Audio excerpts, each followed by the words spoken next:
ஓம் நமச்சிவாய. சிவபெருமானின் ஆசி பெற்ற பக்தர்களே, உங்கள் வாழ்க்கையில் நடக்கும் சில மாற்றங்கள் சாதாரணமானவை அல்ல. அவை இறைவன் உங்களுக்கு கொடுக்கும் சிக்னல்கள். நீங்கள் கஷ்டப்படும் போது சிவன் என்னை கைவிட்டு விட்டாரா என்று நீங்கள் நினைத்திருக்கலாம். ஆனால் அவர் எப்படியும் உங்களை பார்த்து கொண்டுதான் இருக்கிறார்.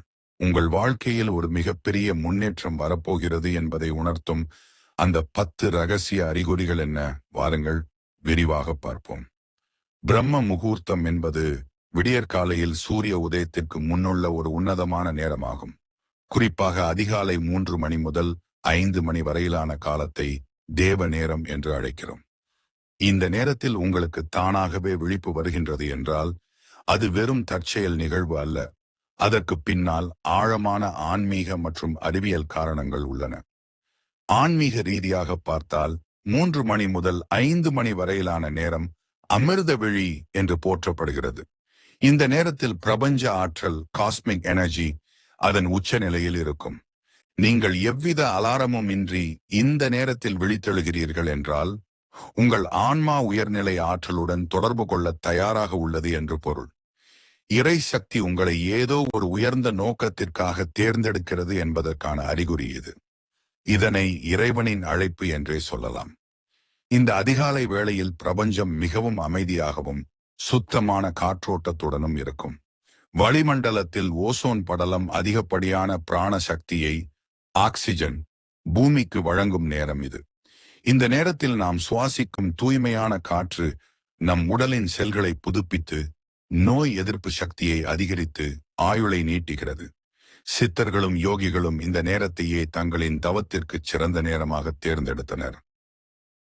பகலில் நம் மனம் ஓயாத எண்ணங்களாலும் புறச்சத்தங்களாலும் சிதறடிக்கப்படுகிறது. ஆனால் அதிகாலை வேளையில் ஆழ்மனம், சப்கான்ஷியஸ் மைண்ட் மிகவும் விழிப்புடன் இருக்கும். இந்த நேரத்தில் செய்யப்படும் தியானம், பிரார்த்தனை அல்லது ஆக்கப்பூர்வமான சிந்தனைகள் மிக விரைவாக பலன் தரும். பிரபஞ்சத்திடம் நீங்கள் வைக்கும் கோரிக்கைகள் இந்த நேரத்தில் நேரடியாக சென்றடையும் என நம்பப்படுகிறது. உங்கள் வேண்டுதல்கள் பலிக்கவும் சங்கல்பங்கள் நிறைவேறவும் இதுவே தகுந்த தருணம். மருத்துவ ரீதியாக இந்த நேரத்தில் விழிப்பது உடலில் செரோடோனின் மற்றும் டோபமைன் போன்ற மகிழ்ச்சியை தரும் ஹார்மோன்களை சீராக சுரக்கச் செய்கிறது. இது நாள் முழுவதும் உங்களை புத்துணர்ச்சியுடனும் நேர்மறை எண்ணங்களுடனும் வைத்திருக்க உதவும். தூக்க சுழற்சியில் ஸ்லீப் சைக்கிள் இந்த நேரத்தில் தானாக விழிப்பு வருவது உங்கள் உடல் தன்னைத்தானே குணப்படுத்திக் கொள்ளும் செல்ஃப் ஹீலிங் உயர்நிலையில் இருப்பதை காட்டுகிறது. உங்களுக்கு இந்த நேரத்தில் விழிப்பு வந்தவுடன் மீண்டும் உறங்கச் செல்லாமல் சில நிமிடங்கள் அப்படியே அமைதியாக அமர்ந்து தியானம் செய்யுங்கள். உங்கள் குலதெய்வத்தையோ அல்லது உங்களுக்கு பிடித்த இறை சக்தியையோ நன்றியுடன் நினையுங்கள். இந்த நேரத்தில் நீங்கள் எடுக்கும் முடிவுகளும் செய்யும் திட்டமிடல்களும் உங்கள் வாழ்க்கையை அடுத்த கட்டத்திற்கு நிச்சயம் கொண்டு செல்லும். ஒரு நாளை தொடங்குவதற்கு இதைவிடச் சிறந்த ஆசீர்வாதம் வேறொன்றுமில்லை. இந்த அரிய வாய்ப்பு எல்லோருக்கும் கிடைப்பதில்லை. உங்களுக்கு தானாகவே விழிப்பு வருகிறது என்றால் நீங்கள் பிரபஞ்சத்தால் ஆசீர்வதிக்கப்பட்டவர் என்பதை உணர்ந்து அந்த நேரத்தை பயனுள்ளதாக மாற்றுங்கள். இந்த 3 முதல் 5 மணி வரையிலான நேரத்தை முறையாக பயன்படுத்த தொடங்கினால் உங்கள் வாழ்வில் வியக்கத்தக்க மாற்றங்கள், மன அமைதி மற்றும் பெரும் வெற்றிகள் தேடி வரும் என்பது உறுதி. கனவு என்பது வெறும் பிம்பங்கள் அல்ல, அவை நமது ஆழ்மனதிற்கும் பிரபஞ்ச ஆற்றலுக்கும் இடையிலான ஒரு பாலமாகும். குறிப்பாக சிவபெருமான் தொடர்பான சின்னங்களான சிவலிங்கம், பாம்பு அல்லது திரிசூலம் போன்றவை உங்கள் கனவில் தோன்றினால் அது உங்கள் வாழ்க்கையில் நிகழப்போகும் மிகப்பெரிய ஆன்மீக மாற்றத்தின் அறிகுறியாகும். இது உங்கள் முற்பிறவி மற்றும் இப்பிறவி கர்ம வினைகள் மெல்ல மெல்ல நீங்கி நீங்கள் ஒரு தூய்மையான நிலைக்கு தயாராவதை குறிக்கிறது. சிவலிங்கம் கனவில் தோன்றுவது என்பது முழுமையின் அடையாளம். சிவலிங்கத்தை நீங்கள் கனவில் தரிசிப்பது உங்கள் வாழ்வில் உள்ள குழப்பங்கள் நீங்கி ஒரு தெளிவு பிறக்கப் போவதை காட்டுகிறது. ஆன்மீக ரீதியாக இது ஆத்ம ஞானத்தின் தொடக்கமாகும். உங்கள் கர்ம வினைகளின் சுமை குறையும் போதுதான் இத்தகைய புனிதமான சின்னங்கள் கனவில் தோன்றும். சிவலிங்கத்திற்கு அபிஷேகம் செய்வது போலவோ அல்லது ஒரு பழைய சிவன் கோவிலில் நீங்கள் இருப்பது போலவோ கனவு கண்டால் உங்கள் நீண்ட கால பாவங்கள் கரைந்து புண்ணியங்கள் கூட தொடங்குகின்றன என்று பொருள். பாம்பு கனவில் வருவது பலரை அச்சப்பட வைத்தாலும் ஆன்மீக ரீதியாக இது ஒரு உன்னதமான அறிகுறியாகும். பாம்பு என்பது குண்டலினி சக்தியின் அடையாளமாக கருதப்படுகிறது. உங்கள் முதுகுத்தண்டின் அடியில் உறங்கிக் கொண்டிருக்கும் ஆன்மீக ஆற்றல் விழிப்படைவதை இது குறிக்கிறது. குறிப்பாக ஒரு பாம்பு உங்களை கடிக்காமல் இருந்தாலோ அல்லது சிவபெருமானின் கழுத்தில் இருப்பது போல தோன்றினாலோ அது உங்களுக்கு பாதுகாப்பு கிடைப்பதையும் உங்கள் எதிர்ப்புகள் விலகுவதையும் உணர்த்துகிறது. பாம்புகள் உங்கள் கனவில் தோன்றுவது உங்கள் உடலில் உள்ள எதிர்மறை ஆற்றல்கள் வெளியேறி நேர்மறை ஆற்றல் குடியேறுவதை காட்டுகிறது. கர்ம வினைகள் என்பவை நாம் செய்த செயல்களின் பலன்கள். இந்த வினைகள் நீங்கும் போதுதான் ஒருவருக்கு தெய்வீக கனவுகள் வரும். தீய கனவுகள் மறைந்து சிவலிங்கம் போன்ற புனித சின்னங்கள் வரும்போது உங்கள் விதியை மாற்றக்கூடிய வலிமை உங்களுக்கு கிடைக்கிறது. இது சிவ கடாட்சம் உங்களுக்கு கிடைத்துவிட்டது என்பதற்கான நேரடி அத்தாட்சியாகும். உங்கள் வாழ்வில் இருந்த தடைகள், கடன் பிரச்சனைகள் அல்லது தீராத நோய்கள் சிவபெருமானின் அருளால் படிப்படியாக குறையத் தொடங்கும். சிவன் தொடர்பான சின்னங்கள் கனவில் வந்த பிறகு நீங்கள் உங்கள் அன்றாட வாழ்வில் ஒரு அமைதியையும் மன உறுதியையும் உணரத் தொடங்குவீர்கள். இது வெறும் கனவு மட்டுமல்ல, உங்கள் ஆன்மாவை தூய்மைப்படுத்த இறைவன் உங்களுக்கு தரும் ஒரு வாய்ப்பு. இந்த சின்னங்களை கண்ட பிறகு நீங்கள் சிவ தியானத்திலோ அல்லது ஓம் நமச்சிவாய மந்திரத்திலோ ஈடுபடுவது உங்கள் கர்ம வினைகளை இன்னும் வேகமாக நீக்க உதவும். இறைவன் உங்களை தேடி வருகிறார் என்றால் நீங்கள் ஏதோ ஒரு வகையில் புண்ணியம் செய்திருக்கிறீர்கள் என்ற அர்த்தம். இந்த தெய்வீக சமிக்ஞைகளை சரியாக புரிந்து கொண்டு உங்கள் பாதையை சரியான திசையில் அமைத்துக் கொள்ளுங்கள். சிவலிங்கமும் பாம்பும் உங்கள் கனவில் வருவது உங்கள் வாழ்வில் ஒரு புதிய விடியலையும் கர்ம வினைகளிலிருந்து விடுதலையையும் தரும் ஒரு மாபெரும் ஆசீர்வாதமாகும். வாழ்க்கையில் சோதனைகளும் போராட்டங்களும் நம்மை சூழ்ந்திருக்கும் போது எதிர்பாராத விதமாக ஒரு இனம் புரியாத அமைதி நம் மனதிற்குள் குடிகொள்வது ஒரு மிகப்பெரிய ஆன்மீக மாற்றத்தின் அறிகுறியாகும். இதை புயலுக்கு பின் நிலவும் அமைதி என்று சொல்வதை விட புயலுக்கு நடுவே இருக்கும் அமைதி என்று சொல்வதே பொருத்தமானது. வெளியே 1000 பிரச்சனைகள் இருந்தாலும் உள்ளுக்குள் நீங்கள் அமைதியாக இருக்கிறீர்கள் என்றால் உங்கள் ஆன்மா ஒரு உயர்நிலை முதிர்ச்சியை ஸ்பிரிச்சுவல் மெச்சூரிட்டி அடைந்து விட்டது என்று பொருள். இந்த திடீர் மன அமைதி என்பது ஒரு சாதாரண உணர்வு அல்ல. இது உங்கள் கர்ம வினைகளின் அழுத்தம் குறையத் தொடங்குவதை குறிக்கிறது. பொதுவாக பிரச்சனைகள் வரும்போது மனித மனம் பதற்றம் அடைவதும் பயப்படுவதும் இயல்பு. ஆனால் அந்த பயத்தை தாண்டி ஒரு அமைதி உங்களை ஆட்கொள்கிறது என்றால் ஏதோ ஒரு மகா சக்தி உங்களை தாங்கி பிடிக்கிறது என்று அர்த்தம். இறைவன் உங்கள் சுமையை தன் கைகளில் எடுத்துக் கொள்ளும் போதுதான் இத்தகைய பாரமற்ற உணர்வு ஒருவருக்கு ஏற்படும். ஆன்மீக ரீதியாக பார்த்தால் இது சரணாகதி நிலையின் வெளிப்பாடாகும். நடப்பவை அனைத்தும் அவன் செயல், நான் வெறும் கருவி மட்டுமே என்கிற எண்ணம் உங்கள் ஆழ்மனதில் பதிந்துவிடும் போது வெளிச்சூழ்நிலைகள் உங்களை பாதிப்பதில்லை. இந்த நிலையில் இருப்பவர்களுக்கு பிரச்சனைகள் தீர்ந்துவிட்டன என்று அர்த்தம் அல்ல. மாறாக அந்த பிரச்சனைகளை எதிர்கொள்ளும் மன வலிமையும் பக்குவமும் அவர்களுக்கு கிடைத்துவிட்டது என்று பொருள். இது சிவ அமைதி அல்லது ஆத்ம சாந்தி என்று அழைக்கப்படுகிறது. அறிவியல் ரீதியாக சொல்ல போனால் உங்கள் மூளை ஒரு தற்காப்பு நிலைக்கு ஹை ரிசலன்ஸ் வந்துவிடுகிறது. உங்கள் நரம்பு மண்டலம் அமைதி அடையும் போது உங்களால் மிகச் சரியான முடிவுகளை எடுக்க முடியும். பதற்றத்தில் எடுக்கப்படும் 10 முடிவுகளை விட அமைதியான நிலையில் எடுக்கப்படும் ஒரு முடிவு உங்கள் வாழ்வின் போக்கையே மாற்றும் வல்லமை கொண்டது. இந்த இனம் புரியாத அமைதி உங்களுக்குள் வரும்பொழுது உங்களை சுற்றியுள்ள எதிர்மறை ஆற்றல்கள் நெகட்டிவ் எனர்ஜி மெல்ல மெல்ல வலுவிழக்கத் தொடங்கும். இந்த அமைதி நிலவும் போது நீங்கள் எதையும் கட்டாயப்படுத்தி செய்ய மாட்டீர்கள். காலம் எதை கொடுக்கிறதோ அதை அப்படியே ஏற்றுக்கொள்வீர்கள். இதுவும் கடந்து போகும் என்கிற பேருண்மை உங்கள் இரத்தத்தில் ஊறியிருக்கும். இந்த நேரத்தில் நீங்கள் செய்யும் தியானம் அல்லது இறை வழிபாடு பல மடங்கு சக்தியை கொடுக்கும். உங்கள் அகக்கண் திறக்கப்படும் போதுதான் புற உலக பிரச்சனைகள் உங்களுக்கு சிறியதாக தோன்றும். திடீரென தோன்றும் இந்த மன அமைதியை ஒரு வரமாக பாருங்கள். இது நீங்கள் சரியான பாதையில் செல்கிறீர்கள் என்பதற்கான பிரபஞ்சத்தின் சாட்சி. உங்களை சுற்றியுள்ள குழப்பங்களுக்கு நடுவே நீங்கள் ஒரு தீபத்தைப் போல பிரகாசிக்கிறீர்கள். இந்த அமைதியை தக்க வைத்துக் கொள்ளுங்கள். ஏனெனில் இதுதான் உங்கள் வெற்றிக்கான அஸ்திவாரம். இறைவன் உங்களை ஆசீர்வதித்து உங்கள் கவலைகளை நீக்கி பேரின்ப நிலைக்கு அழைத்துச் செல்கிறான் என்பதற்கான மிகச்சிறந்த அறிகுறி இதுவே ஆகும். தனிமை என்பது ஒரு தண்டனை அல்ல. அது ஆன்மா தன்னை தானே கண்டறியும் ஒரு உன்னதமான தவம். ஒரு மனிதன் கூட்ட நெரிசல்களையும் தேவையற்ற வீண் பேச்சுக்களையும் தவிர்த்து தனிமையை நேசிக்கத் தொடங்குகிறான் என்றால் அவனது ஆழ்மனம் விழிப்படைந்து விட்டது என்று பொருள். இது வெறும் தனிமை அல்ல, இது ஏகாந்தம். உலகியல் ரீதியான இரைச்சல்களை விட உள்ளுக்குள் எழும் மௌனத்தை ஒருவன் அதிகம் ரசிக்கத் தொடங்குவதுதான் ஞானத்தின் முதல் அறிகுறியாகும். இந்த உலகத்தில் நாம் பிறக்கும்போது தனியாகவே பிறக்கிறோம், மறையும் போது தனியாகவே போகிறோம்.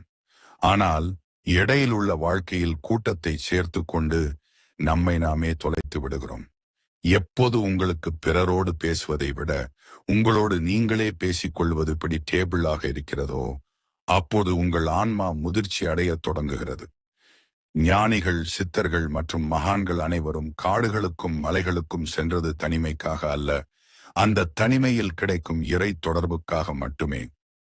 தனிமையை விரும்புவது என்பது சமூகத்திலிருந்து விலகி ஓடுவது அல்ல, மாறாக தேவையற்ற வெளிப்பகட்டுகளை தவிர்த்துவிட்டு உண்மையான அமைதியை தேடிச் செல்வதாகும். கூட்டத்தில் இருக்கும்போது நாம் பிறருக்காக வாழ்கிறோம், பிறருக்காக பேசுகிறோம். ஆனால் தனிமையில் இருக்கும்போதுதான் நாம் நாமாக இருக்கிறோம். இந்த தருணத்தில்தான் பிரபஞ்சத்தின் ரகசியங்கள் நமக்கு தெரியத் தொடங்கும். இயற்கையோடு நேரத்தை செலவிடும்போது ஒரு செடியின் அசைவிலும் காற்றின் ஸ்பரிசத்திலும் இறைவனை காணும் பக்குவம் ஒருவனுக்கு கிடைக்கிறது. அறிவியல் ரீதியாக பார்த்தால் தனிமையில் இருக்கும்போது நமது மூளை ஆல்பா அலைவரிசைக்கு செல்கிறது. இது ஆக்கப்பூர்வமான சிந்தனைகளையும் ஆழ்ந்த அமைதியையும் உருவாக்கும் நிலை. ஓயாத இரைச்சல்களில் சிதறிக் கிடக்கும் நமது ஆற்றல் தனிமையின் போது ஒரே புள்ளியில் குவிகிறது. இந்த ஆற்றல் குவியல்தான் ஒருவனை சாதனையாளனாகவும் ஞானியாகவும் மாற்றுகிறது. மௌனம் என்பது பேசாதிருப்பது அல்ல, அது தேவையில்லாததை பேசாமல் இருப்பது என்கிற உண்மையை நீங்கள் தனிமையில் இருக்கும்போது உணர்வீர்கள். இறைவன் உங்களை தனிமைப்படுத்துகிறான் என்றால் உங்களை ஏதோ ஒரு பெரிய காரியத்திற்கு தயார் செய்கிறான் என்று அர்த்தம். யாரும் இல்லை என்று வருத்தப்படுவதை விட இறைவன் என்னோடு மட்டுமே இருக்கிறான் என்று எண்ணும் பக்குவம் வரும்போது அந்த தனிமை ஒரு வரமாக மாறுகிறது. இயற்கை என்பது இறைவனின் நேரடி வடிவம். ஒரு மரத்தின் நிழலில் அமர்வதோ அல்லது ஓடும் நீரை பார்த்து கொண்டிருப்பதோ உங்களை அறியாமலேயே உங்களுக்குள் ஒரு தியான நிலையை உருவாக்கும். இந்த நிலையில் இருப்பவர்களுக்கு புற உலகம் தரும் புகழ்ச்சிகளோ அல்லது இகழ்ச்சிகளோ பெரிய பாதிப்பை ஏற்படுத்துவதில்லை. அவர்கள் தங்களுக்குள் ஒரு தனி உலகத்தை உருவாக்கி அங்கேயே பேரின்பத்தை கண்டடைவார்கள். கூட்டத்தை தவிர்ப்பது என்பது ஒரு தற்காப்பு அல்ல, அது ஒரு தெளிவு.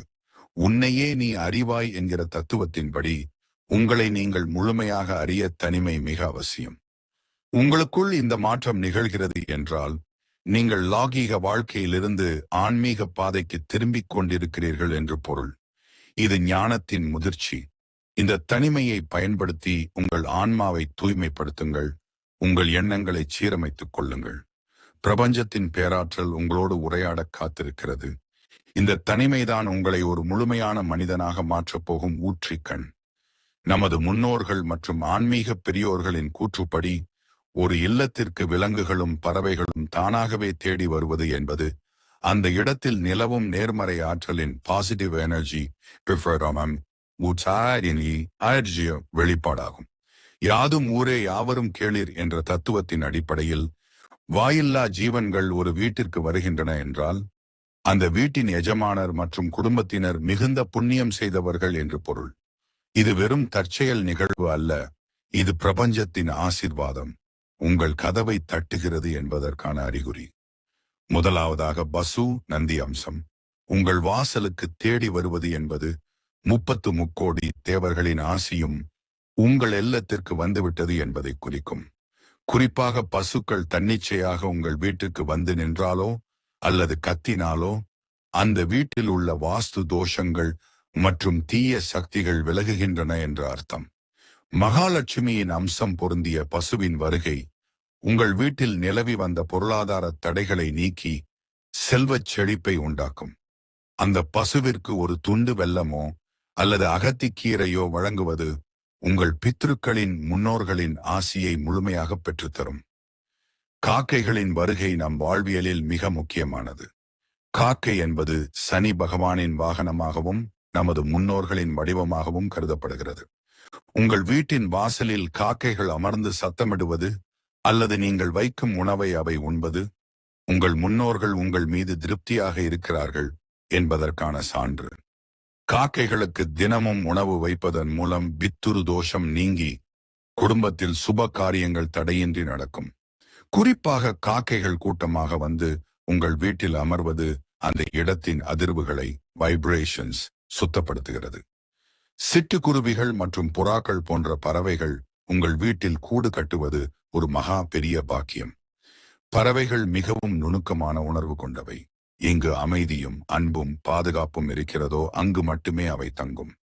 சிட்டுக்குருவிகள் உங்கள் வீட்டில் கீச் கீச் என்று சத்தமிடுவது உங்கள் வம்ச விருத்தியையும் சந்தோஷத்தையும் குறிக்கும். குருவிகள் கூடு கட்டிய வீட்டில் வறுமை இருக்காது என்பது ஐதீகம். அவற்றை தொந்தரவு செய்யாமல் அவற்றுக்கு தேவையான தானியங்களையும் நீரையும் வைப்பது உங்கள் இல்லத்தை சொர்க்கமாக மாற்றும். ஆன்மீக ரீதியாக பார்த்தால் இந்த ஜீவன்கள் உங்கள் கர்ம வினைகளை கரைக்க உதவுகின்றன. நீங்கள் முற்பிறவியில் செய்த தர்மங்களின் பலனாகவே இந்த ஜீவன்கள் உங்களை தேடி வருகின்றன. அவற்றுக்கு உணவு அளிக்கும் போது உங்கள் ஜாதகத்தில் உள்ள கிரக தோஷங்கள், குறிப்பாக ராகு, கேது மற்றும் சனி தோஷங்களின் தாக்கம் குறையும். இயற்கையோடு இணைந்து வாழும் மனிதர்களுக்கு பிரபஞ்சம் எப்போதும் பாதுகாப்பினை வழங்கும். விலங்குகள் மற்றும் பறவைகளின் வருகை என்பது உங்கள் வீடு ஒரு புனித தலமாக மாறிக்கொண்டிருப்பதன் அடையாளம். அவற்றின் மூலமாக இறைவன் உங்கள் அன்பை சோதிக்கிறான் அல்லது உங்களுக்கு நற்பலன்களை வழங்க திட்டமிடுகிறான். இந்த தெய்வீக வரங்களை உணர்ந்து அந்த ஜீவன்களை அன்போடு உபசரியுங்கள். அவை உங்கள் வீட்டிற்குள் கொண்டு வரும் அந்த மெல்லிய சிறகடிப்பும் காலடி சத்தமும் உங்கள் வாழ்வின் இருளை நீக்கி ஒளியை கொண்டு வரும் என்பதில் ஐயமில்லை. பிரபஞ்சத்தின் முதல் ஒளியாகவும் அனைத்து மந்திரங்களின் தாயாகவும் கருதப்படுவது ஓம் எனும் பிரணவ மந்திரம். இந்த ஒளி எங்கோ ஒரு தூரத்தில் ஒலிப்பது போலவோ அல்லது உங்கள் காதுகளுக்குள் ஒரு மெல்லிய ரீங்காரமாகவோ தானாகவே கேட்கிறது என்றால் நீங்கள் ஆன்மீக விழிப்புணர்வின் ஸ்பிரிச்சுவல் அவேக்னிங் மிக உயரிய நிலையை தொட்டுவிட்டீர்கள் என்று பொருள். இது வெறும் பிரமை அல்ல, இது உங்கள் ஆன்மா பிரபஞ்சத்தின் அதிர்வுகளுடன் காஸ்மிக் வைப்ரேஷன்ஸ் நேரடி தொடர்பு கொள்ளத் தொடங்கிவிட்டதற்கான ஒரு மகா பெரிய அறிகுறியாகும். யோக சாஸ்திரங்களின்படி நம் உடலுக்குள் 7 சக்கரங்கள் உள்ளன. இதில் ஆக்ஞா சக்கரம், புருவ மத்தி மற்றும் சகசிரார சக்கரம் உச்சித்தலை வெளிப்படையத் தொடங்கும் போது ஒருவருக்குள் இந்த அநாகத ஒலி அன்னாஹாதா நாடா கேட்கத் தொடங்கும். எந்த ஒரு கருவியும் இன்றி, எந்த ஒரு புற தூண்டுதலும் இன்றி உள்ளுக்குள் கேட்கும் இந்த ஓம் என்ற ரீங்காரம் உங்கள் உடலில் உள்ள ஆற்றல் மையங்கள் சீரமைக்கப்பட்டு விட்டதை காட்டுகிறது. இறைவன் உங்கள் மூலமாக தன்னை வெளிப்படுத்த தொடங்கும் தருணம் இது. அறிவியல் ரீதியாக பார்த்தால் இந்த பிரபஞ்சத்தில் உள்ள ஒவ்வொரு அணுவும் ஒரு குறிப்பிட்ட அதிர்வெண்ணில் ஃப்ரீக்வன்சி இயங்கிக் கொண்டிருக்கிறது. அந்த அதிர்வெண்ணின் ஒட்டுமொத்த சாரமே ஓம் என்ற ஒலி.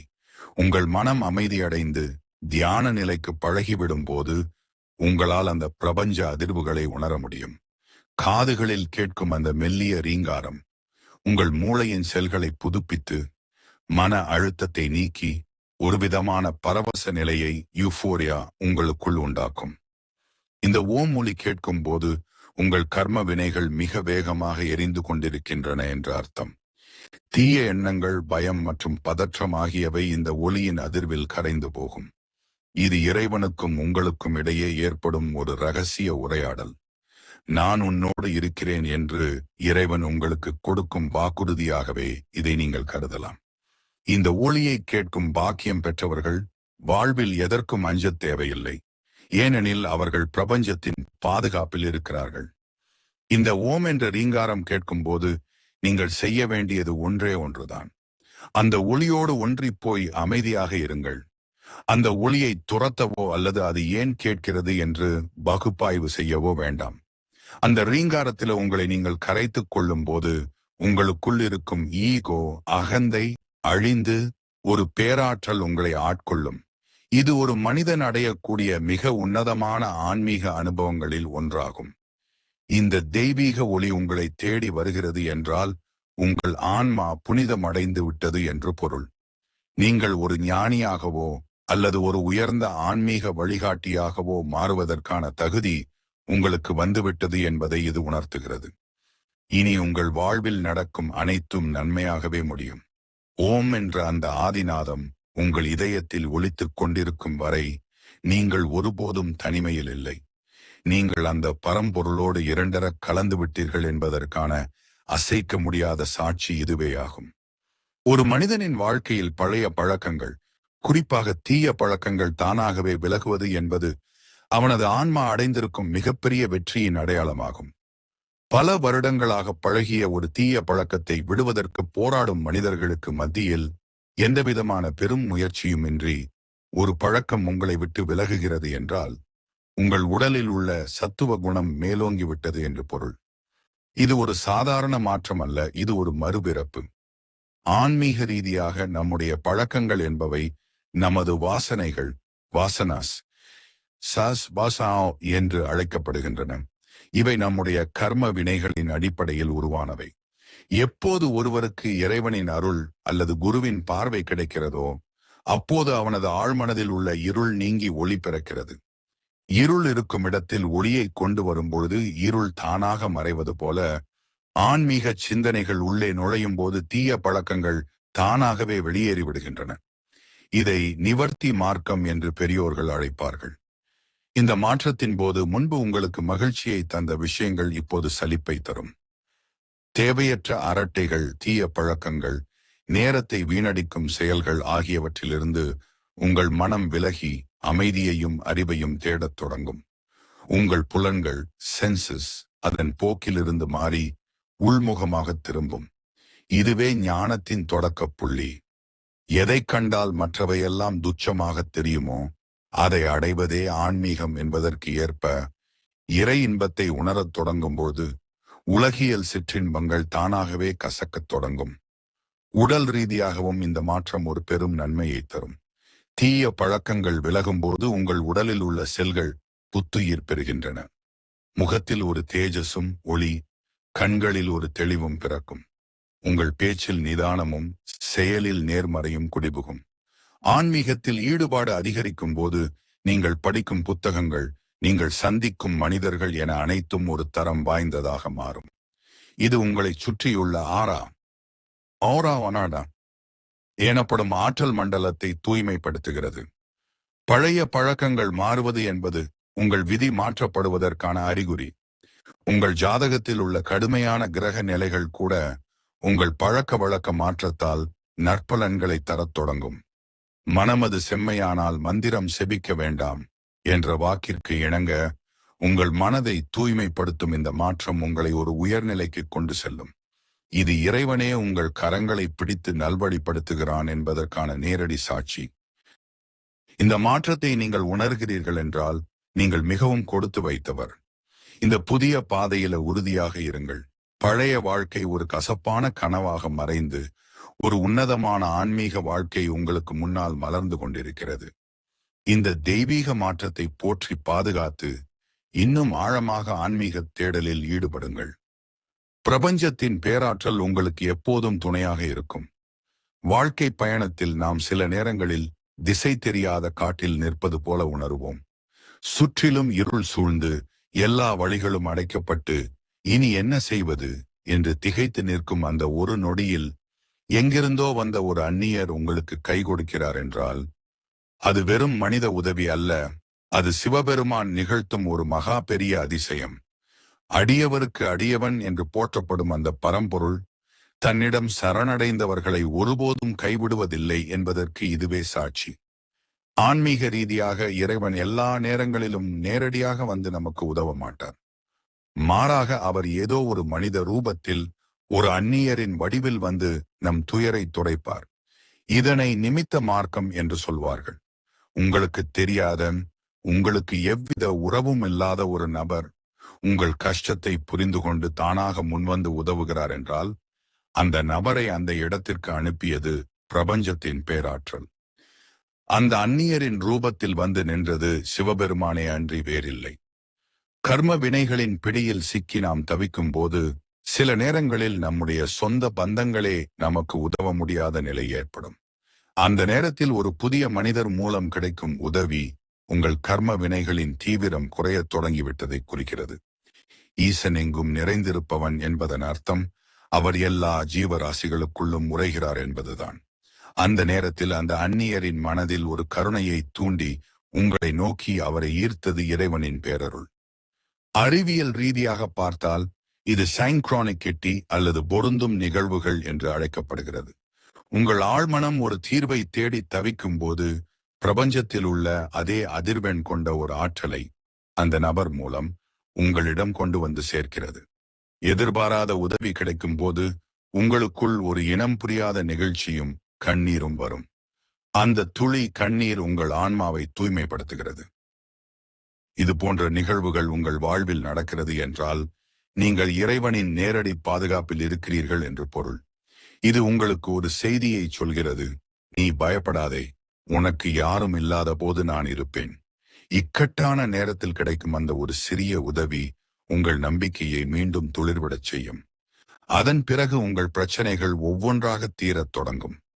இந்த உதவியை பெற்ற பிறகு நீங்கள் செய்ய வேண்டியதெல்லாம் நன்றியுணர்வோடு இருப்பதுதான். அந்த அந்நியரை ஒரு கருவியாக பார்த்தாலும் அதன் பின்னணியில் இருக்கும் இறை சக்தியை மனதார வணங்குங்கள். மேலும் நீங்களும் ஒரு அந்நியருக்கு எந்தவித எதிர்பார்ப்பும் இன்றி உதவும் போது நீங்களும் ஒரு சிவகர்மாவில் ஈடுபடுகிறீர்கள் என்று அர்த்தம். எதிர்பாராத உதவி என்பது சிவபெருமான் உங்களை இன்னும் நேசிக்கிறான் என்பதற்கான அசைக்க முடியாத அத்தாட்சி. வாழ்க்கையில் மற்றவர்கள் உங்களை வேண்டுமென்றே கோபப்படுத்த முயலும் போதும், சூழ்நிலைகள் உங்களுக்கு எதிராக இருக்கும் போதும் நீங்கள் எவ்வித சலனமுமின்றி அமைதியாக இருக்கிறீர்கள் என்றால் உங்கள் ஆன்மா ஒரு உன்னதமான முதிர்ச்சியை, ஸ்பிரிச்சுவல் மெச்சூரிட்டி அடைந்துவிட்டது என்று பொருள். கோபம் என்பது ஒரு தற்காலிகமான உணர்ச்சி, ஆனால் பொறுமை என்பது ஒரு தவநிலை. எப்போது ஒரு மனிதன் தன் உணர்ச்சிகளை கட்டுப்படுத்தும் ஆற்றலை பெறுகிறானோ அப்போது அவன் உலகை வெல்லும் தகுதியை பெறுகிறான். ஆன்மீக ரீதியாக பொறுமை என்பது க்ஷமா என்று அழைக்கப்படுகிறது. இது தெய்வீக பண்புகளில் மிக முக்கியமானது. மற்றவர்கள் உங்களை நிந்திக்கும் போதோ அல்லது காயப்படுத்தும் போதோ நீங்கள் அமைதியாக இருப்பது அவர்களின் எதிர்மறை ஆற்றல், நெகட்டிவ் எனர்ஜி உங்களை தாக்கவில்லை என்பதை காட்டுகிறது. நீங்கள் கோபப்படும் போது உங்கள் ஆற்றலை இழக்கிறீர்கள்.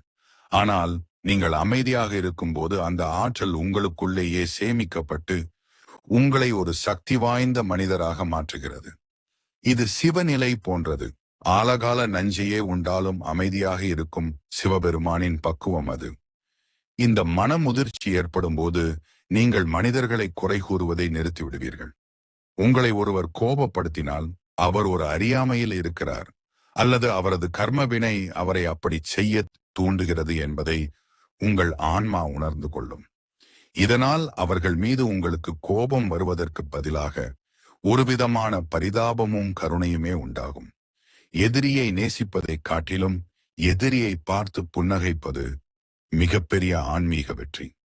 அறிவியல் ரீதியாக பார்த்தால் பொறுமை அதிகரிக்கும் போது உங்கள் மூளையின் ப்ரீஃப்ரண்டல் கோர்டெக்ஸ் பகுதி சிறப்பாக செயல்படுகிறது. இது பகுத்தறிந்து முடிவெடுக்கும் திறனை மேம்படுத்துகிறது. கோபப்படும் போது சுரக்கும் கார்டிசோல் போன்ற அழுத்த ஹார்மோன்கள் குறைந்து உங்கள் உடல் ஆரோக்கியம் மேம்படுகிறது. இரத்த அழுத்தம் சீராகும், இதயம் பலப்படும். அமைதியாக இருக்கும் ஒரு மனதால் தான் எதையும் தெளிவாக காண முடியும். பொறுமை என்பது அடங்கி போவதல்ல, அது அடக்கி ஆள்வது. உங்கள் மௌனம் எதிராளியை நிலைகுலையச் செய்யும் வலிமை கொண்டது. வார்த்தைகளால் கொடுக்க முடியாத பதிலை பல நேரங்களில் உங்கள் அமைதி கொடுத்துவிடும். இறைவன் உங்களை ஒரு பெரிய பொறுப்பிற்கு அல்லது ஒரு ஆன்மீக உயர்நிலைக்கு தயார் செய்யும் போதுதான் இது போன்ற சோதனைகளை உங்கள் முன் நிறுத்துவார். அதில் நீங்கள் பொறுமையுடன் வெல்லும் போது பிரபஞ்சத்தின் ரகசியங்கள் உங்களுக்கு திறக்கப்படும். உங்களுக்குள் இந்த மாற்றம் நிகழ்கிறது என்றால் நீங்கள் லௌகீகமான சிறிய வட்டத்திலிருந்து விடுபட்டு பேரண்டத்தின் பரந்த நிலைக்கு வந்துவிட்டீர்கள் என்று அர்த்தம். பொறுமையை கைகொள்பவன் இறைவனுக்கு மிக நெருக்கமானவனாகிறான். உங்கள் வாழ்வில் நிலவும் இந்த அமைதி உங்களை சுற்றியுள்ளவர்களையும் மாற்றும் வல்லமை கொண்டது. இதுவே ஞானத்தின் உச்சம். இதுவே ஒரு மனிதன் அடையக்கூடிய மிகச்சிறந்த ஆன்ம முதிர்ச்சி. வாழ்க்கையின் ஏதோ ஒரு தருணத்தில் வேலையிலோ அல்லது மற்ற சிந்தனைகளிலோ மூழ்கியிருக்கும் போது திடீரென்று ஒரு சிவனை தரிசிக்க வேண்டும் அல்லது ஒரு குறிப்பிட்ட திருத்தலத்திற்கு செல்ல வேண்டும் என்ற தாகம் உங்களுக்குள் எழுகிறது என்றால் அது உங்கள் மனதின் விருப்பம் மட்டுமல்ல, அது அந்த பரம்பொருளின் அழைப்பு. இதனை தெய்வீக காந்த ஈர்ப்பு என்று சொல்லலாம். ஒரு காந்தம் எப்படி இரும்பை ஈர்க்கிறதோ அப்படி இறைவன் தன் பக்தனை தன்பால் ஈர்க்கும் உன்னதமான தருணம் இது. ஆன்மீக ரீதியாக பார்த்தால் ஒவ்வொரு திருத்தலமும் ஒரு குறிப்பிட்ட ஆற்றல் மையமாகும். Energy centre. உங்கள் ஆன்மா சில கர்ம வினைகளால் சோர்வடையும் போதோ அல்லது உங்கள் வாழ்க்கையில் ஒரு பெரிய மாற்றம் தேவைப்படும் போதோ அந்த பாதிப்புகளை நீக்க ஒரு குறிப்பிட்ட அதிர்வலை தேவைப்படும். அந்த அதிர்வலை எந்த கோவிலில் இருக்கிறதோ அந்த கோவிலுக்கு உங்களை வரவழைக்க இறைவன் உங்கள் ஆழ்மனதில் அந்த எண்ணத்தை விதைக்கிறான். அவன் அருளாலே அவன் தாழ் வணங்கி என்ற மணிவாசகரின் வாக்குப்படி அவன் நினைக்காமல் நாம் அவன் வாசல் மிதிக்க முடியாது. சிவன் கோவிலுக்கு செல்ல வேண்டும் என்ற தாகம் எடுப்பது உங்கள் உடலில் உள்ள சக்தி நிலை உயர தயாராகிவிட்டது என்பதை குறிக்கிறது. சிவபெருமான் வைராக்கியத்தின் வடிவம்.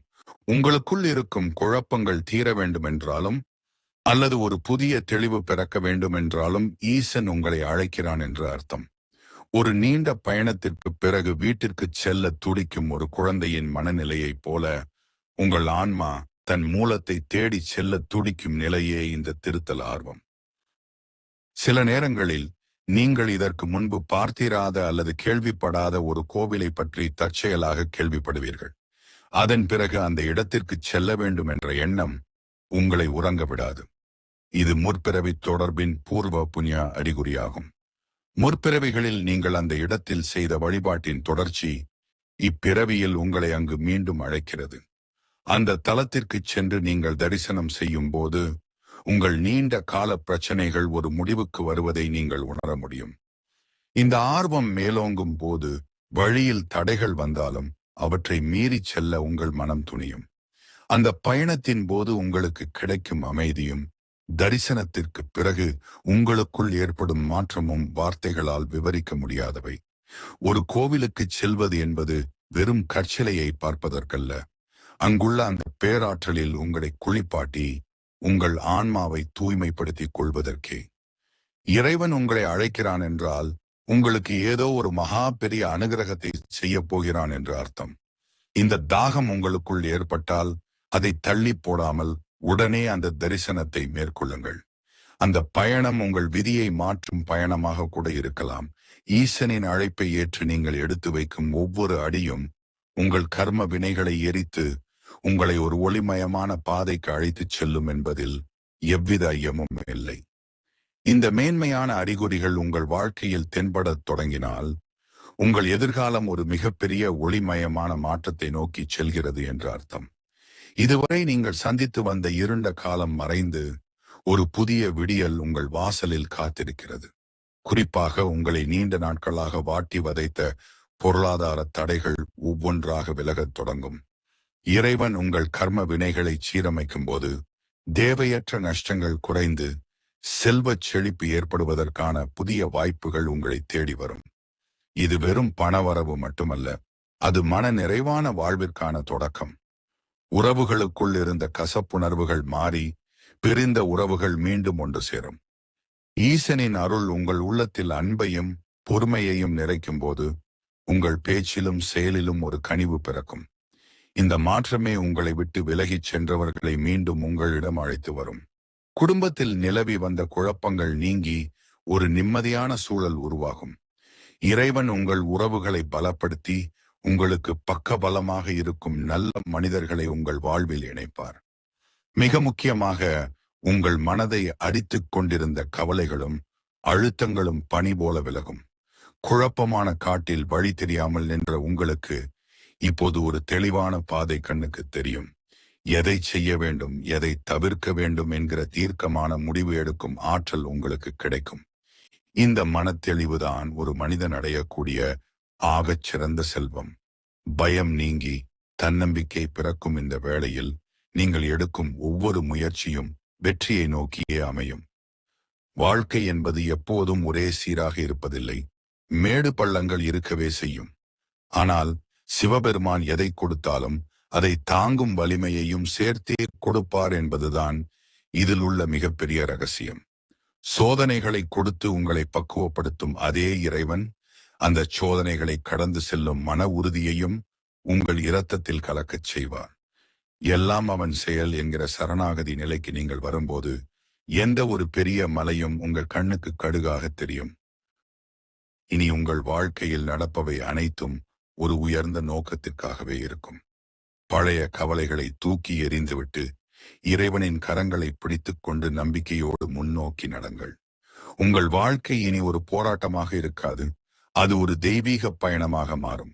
சிவன் உங்கள் துணை இருக்கும் போது நீங்கள் அடையப் போகும் வெற்றியும் அமைதியும் நிலையானது.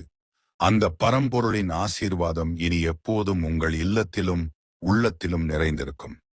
இந்த அறிகுறிகள் அனைத்தும் உங்கள் வாழ்வில் ஏதோ ஒரு வகையில் தென்படுகிறது என்றால் நீங்கள் ஆசீர்வதிக்கப்பட்டவர் என்பதை உணர்ந்து கொள்ளுங்கள்.